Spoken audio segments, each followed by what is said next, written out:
In this worksheet, Everything Fresh and New, we explore this concept of the beginner's mind, or the childlike mind. And we see how when we relate to the world as though everything is fresh and new and worthy of our curiosity and awe, we open ourselves to the possibility that everything in the world is perfect, just as it is.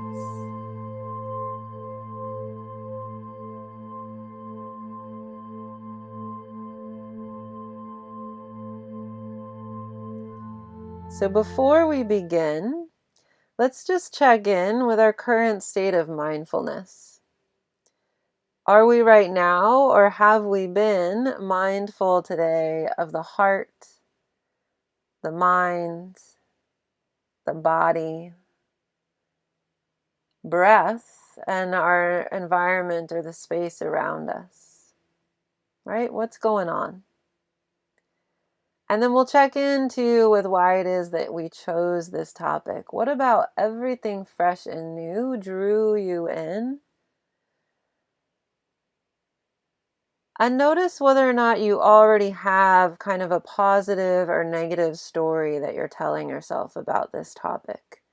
So we'll be aware of that, and we'll be aware of sensation in the body and emotions as we move through the worksheet. Just aware that you're not the only one that is feeling these things, and aware too that what it is that you're feeling and your ideas about this topic could change. And then we'll of course hold in mind all the way through how it is that this topic might apply in our everyday life. So everything fresh and new. So we've probably heard meditation practitioners or people in this world of mindfulness talk about the importance of beginner's mind or childlike mind, right? This is a state of mind in which we approach everything with curiosity as though it's brand new to us, right? We approach things free from preconceived ideas and judgments, prejudgments. We approach free from prejudice, right? So in this state of mind, when we are free from our habitual judgments, we're better able to see the infinite potential in all things. We give everything a chance to show us what it's like here, today, this one time, right? So by approaching everything as if it's fresh and new, we also give everything the opportunity to surprise us. And it can surprise us with how perfect it already is.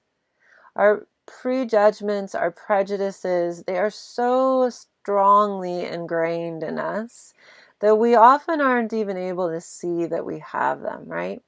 Our habitual way of operating in the world takes a significant amount of mindfulness and awareness to overcome. So in the following exercise, we're going to play with seeing the world as brand new and play with breaking free from our usual patterns of movement and by extension our usual patterns of thinking by doing everything with our non-dominant hand. So this is a mindfulness exercise. So we're going to use not only the mind but the body itself to bring awareness to our habits and see how an increased mindfulness changes our experience of our day-to-day. So we're going to set a timer for yourself for 1 hour, and we're specifically beginning with just 1 hour so that we can hold mindfulness throughout this whole activity, or try to, right? And then as you begin getting a little more practiced in holding mindfulness for the span of a full 60 minutes, then we can do this activity for a full day. But the mindfulness activity is using the non-dominant hand. So all we do is go about our day to day. But if you're right hand, for example, every single thing you do, we begin with the left hand, right? So every time I reach for a glass, I reach for the glass with my non-dominant hand. Every time I begin to walk up the stairs, I take a step forward with my non-dominant leg. All the little things that I habitually do. Grab for my phone, walk forward, step in and out of my chair. Everything I'm going to pause and do in a new way, right? So I become more mindful of all these everyday activities that are easily mindlessly done. And so it's going to be awkward, but we intentionally allow the awkwardness of every action to help see every action as fresh and new. And then, of course, this activity is very physical. It's with the body. But we're curious as to see what happens in the mind when we move the body in a fresh and brand new way. And when you're done with the activity, we can come back to the following questions.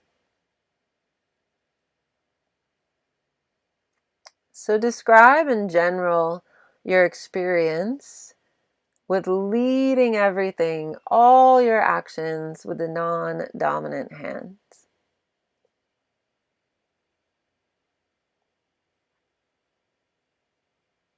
And of course, because we do so many things habitually, how challenging was it to even remember the activity?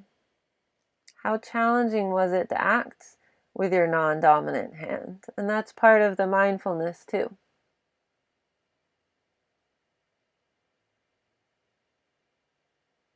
And when doing things with a non-dominant hand, what did it feel like, both in the body and what was going on in the mind?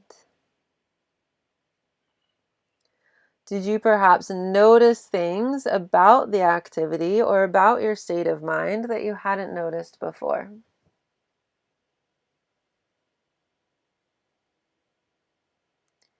And then how do you think this awareness would benefit you as you return to normal activity in your day-to-day life?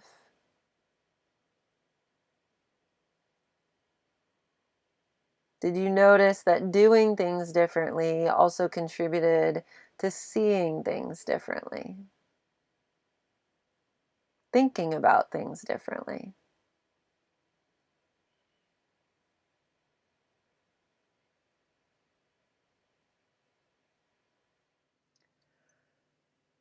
And then let's take a look at some of our perhaps more mindless habits.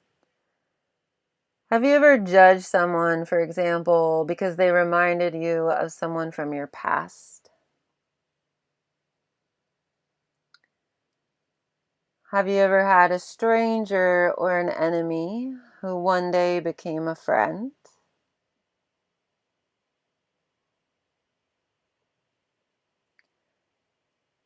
Have you ever solved a problem by trying something that you'd never done before?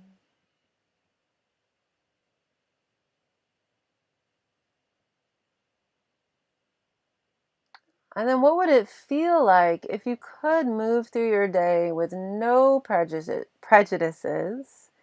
free from all of your past habits and the way that we reactively handle things?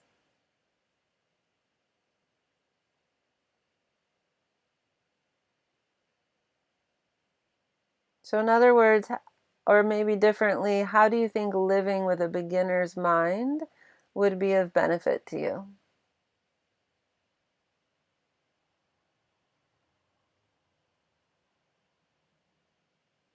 Right? So we did that activity perhaps for an hour or less, so we could get real good at remembering that we're even doing the activity, right? Just being mindful of the practice itself. But keep trying it for a full day and see how it changes your experience. And play with it. Play with it just to draw mindfulness into whatever it is that you're doing in the moment. And if you do find yourself stuck with a problem or trapped in a certain mode of thinking, what might happen if we acted with the non-dominant hand for 20 minutes or so? And does that open you up into a little more creativity?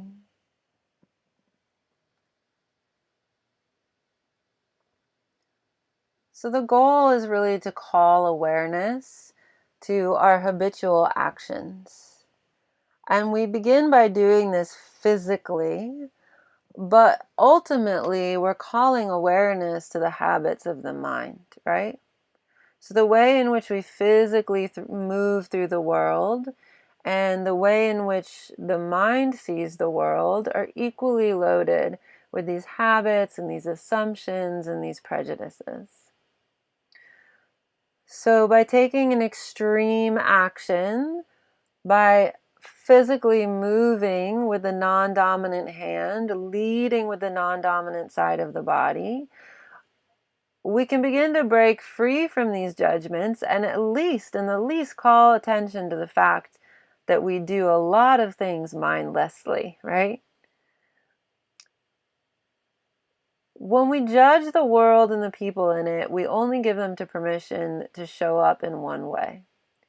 But what if that's not how or who they really are, right?